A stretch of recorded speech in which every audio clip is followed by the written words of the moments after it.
लेकिन अभी का बहुत संवेदनशील मुद्दा है और इस संवेदनशील मुद्दे पर अमित जावेद बोलते समय एक तो फैक्चुअल चूक भी कर रहे थे और साथ साथ बहुत आपत्तिजनक बातें कही हैं। मैं आग्रह करूंगा कि कम से कम टेलीविजन पर इस तरह के आपत्तिजनक बातों को स्थान नहीं दिया जाना चाहिए, क्योंकि ऐसी बातें माहौल बिगाड़ने का काम करती हैं। मैं स्पष्ट तौर पर कहूंगा, इन्होंने कहा कि गोरखपुर मंडल में आता है, पहले भौगोलिक जानकारी ठीक करें। बहराइच गोरखपुर मंडल में नहीं, देवीपाटन मंडल में आता है। दूसरा, आपने कहा कि पूरा बहराइच जल रहा है, ये पूरी तरह से फैक्चुअल गलत है। बहराइच के महसी तहसील के महाराजगंज कस्बे में केवल ये घटना हुई है। इसको लेकर के पूरे बहराइच में आप इस घटना को जो थोपने का काम कर रहे हैं, ऐसा नहीं है। फैक्चुअल चूक दूसरी आपने की है। तीसरी बात, आप कह रहे हैं कि वो मुस्लिम बस्तियों से जा रहा है। ये मुस्लिम बस्तियां क्या उत्तर प्रदेश में नहीं है? ये मुस्लिम बस्तियां क्या भारत में नहीं है? क्या यहां भारत का संविधान नहीं लागू होता है? क्या मुस्लिम बस्तियों के भीतर से किसी प्रकार का कोई शोभा यात्रा नहीं जा सकती? कोई प्रतिमा विसर्जन के लिए यात्रा नहीं जा सकती है? क्या भारत के कानून लागू नहीं होते हैं ये? और आप कह रहे हैं कि मिलकर सेलिब्रेट करते हैं और उसके बाद कह रहे हैं नहीं, इस रास्ते से न जाने पाए, मस्जिद के सामने से न गुजरने पाए। ये किस प्रकार की संकीर्णता की सोच है?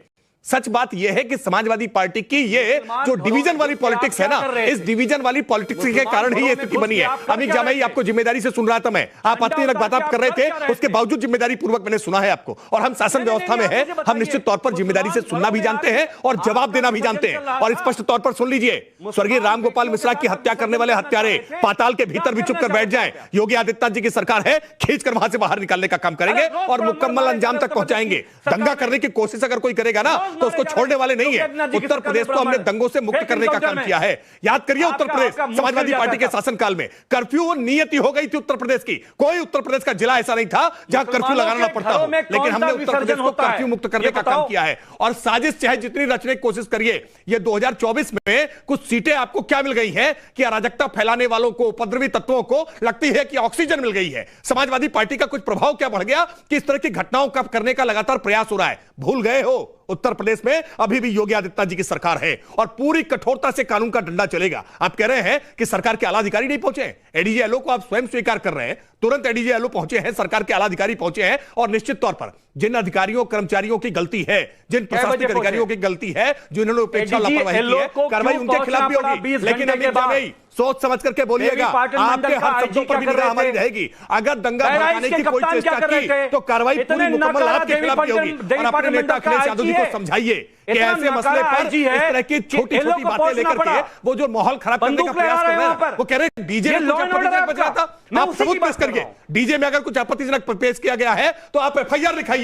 जिन्होंने भी डीजे में आपत्तिजनक बजाया है उनके खिलाफ कार्रवाई करिए। त्रिपाठी जी, अगर बीजेपी कह रही है कि क्योंकि सीटें बढ़ी हैं इसलिए टूल किट सक्रिय हो गया है, यहां बैठे दुष्यंत नागर जी आपसे बिल्कुल वाकिफ नहीं रखे। देखिए, मैं सिलसिलेवार तरीके से गिना सकता हूं कि कैसे अयोध्या में एक नाबालिग बच्ची के साथ गैंगरेप होता है, समाजवादी पार्टी के नेता का नाम निकल कर आता है और समाजवादी पार्टी का पूरा नेतृत्व उसको बचाने के लिए उतार आता है। कैसे कन्नौज में समाजवादी पार्टी के एक नेता के द्वारा रेप की कोशिश होती है, रेप किया जाता है और समाजवादी पार्टी का नेतृत्व उसको डिसोन करके फिर बचाव की मुद्रा में उतर आता है। सिलसिलेवार घटनाओं को देखेंगे तो 2024 के चुनाव परिणाम के बाद से तमाम उपद्रवी तत्व, अराजक तत्व जो समाजवादी पार्टी से डायरेक्ट जुड़े हुए हैं, वो आपराधिक गतिविधियों में लिप्त पाए जा रहे हैं। उनका कहीं ना कहीं मनोबल बढ़ा है, उनको यह विश्वास हो गया है कि लोकसभा में हमारी सीटें बढ़ गई हैं तो विधानसभा के चुनाव में 27 में हम फिर जीत जाएंगे, इसलिए कोई भी हम अब काम करेंगे तो आप अधिकारियों पर हमारा दबाव रहेगा, हमारे खिलाफ कार्रवाई नहीं होगी, हमारा नेतृत्व हमारे साथ खड़ा होगा। और आप अखिलेश यादव जी का बयान देखिए, अखिलेश यादव जी डीजे को दोष ठहराने का काम कर रहे हैं कि डीजे गलत बजा था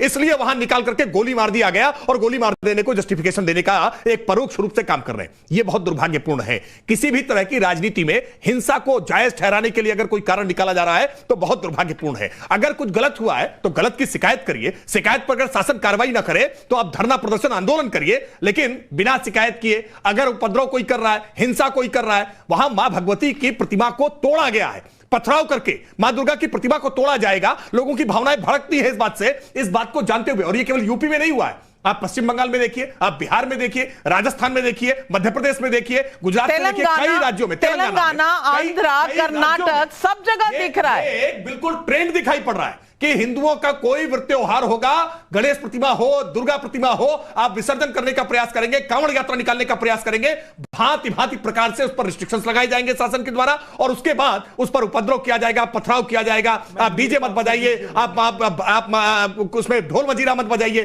क्या सब यात्रा निकल रहे हैं क्या? ये भारत उत्सवों का देश है, परंपराओं का देश है, वो त्योहारों का देश है। हम पूरी ऊर्जा के साथ मनाएंगे और कोई अगर गड़बड़ी फैलाने की कोशिश करेगा तो कानून का डंडा जवाब दीजिए। राकेश त्रिपाठी जी, आपने सुना होगा दोनों तरफ से बात एक ही है कि ये जो डीजे बजते हैं ये मुसलमानों को एक तरह से दिखाया जा रहा है, दूसरा पक्ष किसी को दिखता क्यों नहीं? देखिए, दो बातें। एक तो अमीक जामेई आपके टीवी डिबेट में कई बार बहुत आपत्तिजनक बातें कह चुके हैं और मैं उनको चेतावनी देकर के कह रहा हूं कि इस डिबेट को उत्तर प्रदेश की पुलिस मॉनिटर कर रही है।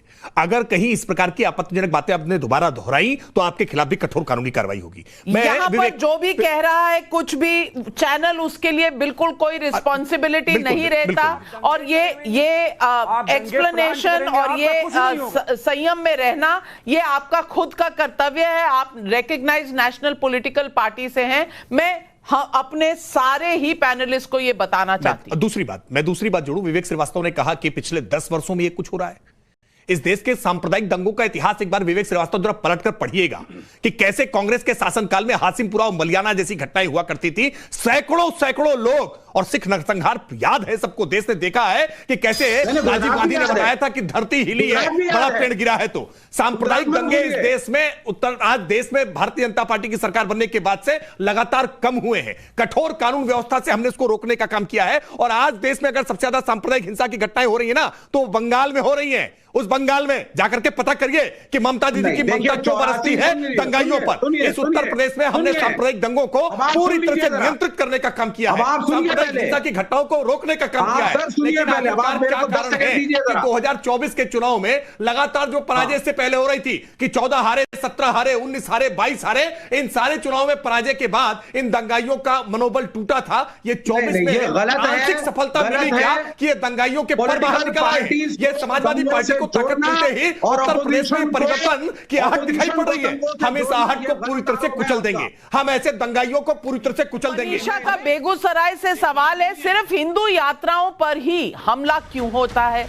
श्रुति मिश्रा रायगढ़ छत्तीसगढ़ से पूछ रही है, हिंसा की साजिश हो या ना हो, पर अगर योगी सरकार की नाक के नीचे ये सब कुछ हो जाता है, हिंसा भड़क जाती है, तो सवाल तो यूपी पुलिस से ही पूछा जाएगा ना? जवाब दीजिए राकेश त्रिपाठी जी। बिल्कुल सवाल पूछा जाएगा और हम सवाल से बच नहीं रहे हैं। हम इसलिए इस बात को पूरी जिम्मेदारी के साथ कह रहे हैं कि जो कुछ घटना घटित हुई है ये नहीं होनी चाहिए थी। जिनकी जवाबदेही है उन पर कार्रवाई निश्चित तौर पर होकर रहेगी। थानाध्यक्ष को सस्पेंड किया है, चौकी इंचार्ज सस्पेंड किया है, पर्यवेक्षणीय कार्य में जिन्होंने भी शिथिलता बरती है उन अधिकारियों की जवाबदेही भी तय करने का काम किया जाएगा। और जिन्होंने दंगा फैलाने की साजिश रची है, दंगे में प्रत्यक्ष भूमिका है, उन सबके खिलाफ कार्रवाई होगी। और आने वाले समय में जो राजनीतिक तत्व इसमें आग में घी डालने का काम करेंगे ना, उनको भी चिन्हित करके उनके खिलाफ भी कार्रवाई होगी। तो आप कह रहे हैं कि ये पॉलिटिकल कॉन्स्पिरेसी है? निश्चित तौर पर नहीं, पॉलिटिकल कॉन्स्पिरेसी है या नहीं है मैं नहीं कह रहा हूं, लेकिन पॉलिटिकल लोगों के बयान जिस तरह के आ रहे हैं, अखिलेश यादव जी का बयान बेहद आपत्तिजनक है, अमीक जामेई के इस डिबेट में दिए गए बयान बेहद आपत्तिजनक है, समाजवादी पार्टी के स्थानीय नेताओं का